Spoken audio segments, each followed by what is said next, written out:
Ladies and gentlemen, Mr. Speaker, good afternoon. First, I would like to rebut the opposition leader. First, you talk about smuggling, but this is just like discrimination.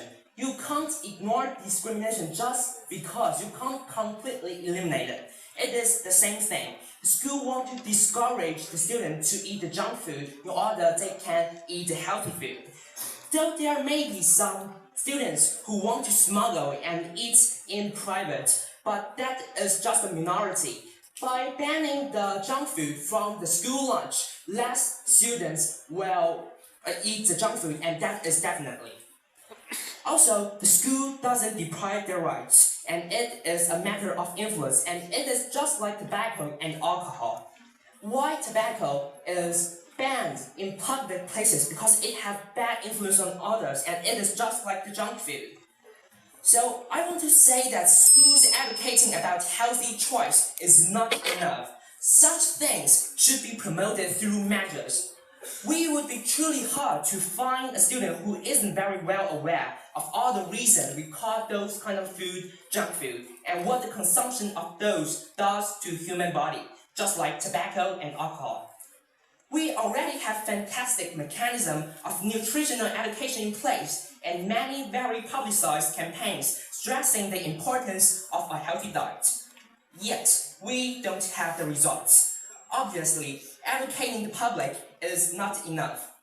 In one school survey, all 1,700 pupils were obliged to follow strict rules stating no chips, fatty food, sweets, fizzy drink can be sold at the school. When we are facing an epidemic that has such an immense destructive potential, we truly must face it. What we need is results, and armed with the knowledge won from the war on tobacco and alcohol, we now know that limiting access is a key of taking on childhood obesity.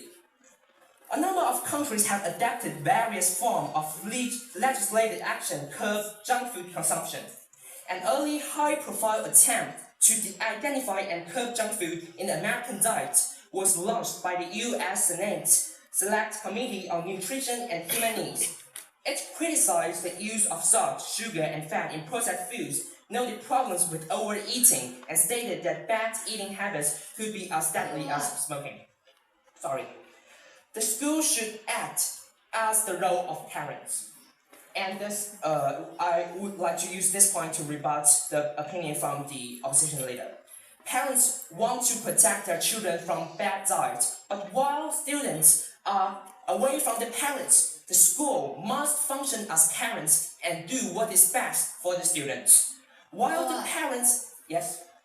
You just mentioned that when the students are away from their parents, but I want to say that even if the school bans the junk food, they cannot really, if they're away from their parents, they still want to eat the junk food.